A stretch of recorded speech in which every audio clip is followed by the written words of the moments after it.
ડીસામાં શંકાસ્પદ ઘીને લઈને પોલીસે દરોડા પાડ્યા છે। પીએન ઇન્ડસ્ટ્રીઝના ગોડાઉનમાં પોલીસે દરોડા પાડ્યા। ફેક્ટરીમાં નકલી ઘી બનતું હોવાની બાતમીના આધારે કાર્યવાહી કરાઈ છે।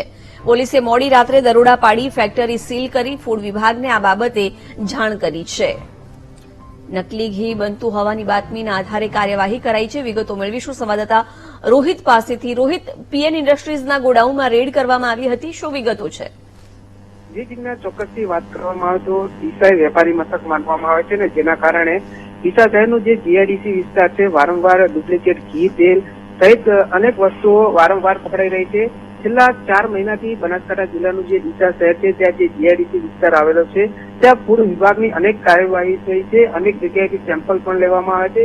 ત્યારે ગત મોડી રાત્રે જે ડીસાની જીઆઈડીસી વિસ્તાર છે ત્યાં પોલીસને બાતમી મળી હતી કે ત્યાં ડુપ્લિકેટ ઘી બની રહ્યું છે કે જેના આધારે ડીસા તાલુકા પોલીસે પીએન ઇન્ડસ્ટ્રીઝ જે ગોડાઉન હતું ત્યાં રેડ કરી હતી અને જે દરમિયાન જે ઘી અને તેના જે મળી આવ્યું હતું તેના આધારે હાલ તો પોલીસે તેને સીલ કરી છે। અને ખાસ કરીને મહત્વની વાત એ છે કે ફૂડ વિભાગ ગત મોડી રાત્રે આટલું મોટું પોલીસ દ્વારા કાર્યવાહી કરવામાં આવી છે, ગોડાઉન પકડવામાં આવ્યું છે, તેમ છતાં પણ મોડા સુધી ફૂડ વિભાગ પહોંચ્યું ન હતું, જેના કારણે અત્યારે પોલીસે ફૂડ વિભાગને જાણ કરી છે અને ફૂડ વિભાગ ત્યાં પહોંચ્યું છે અને વધુ તપાસ હાથ ધરી છે।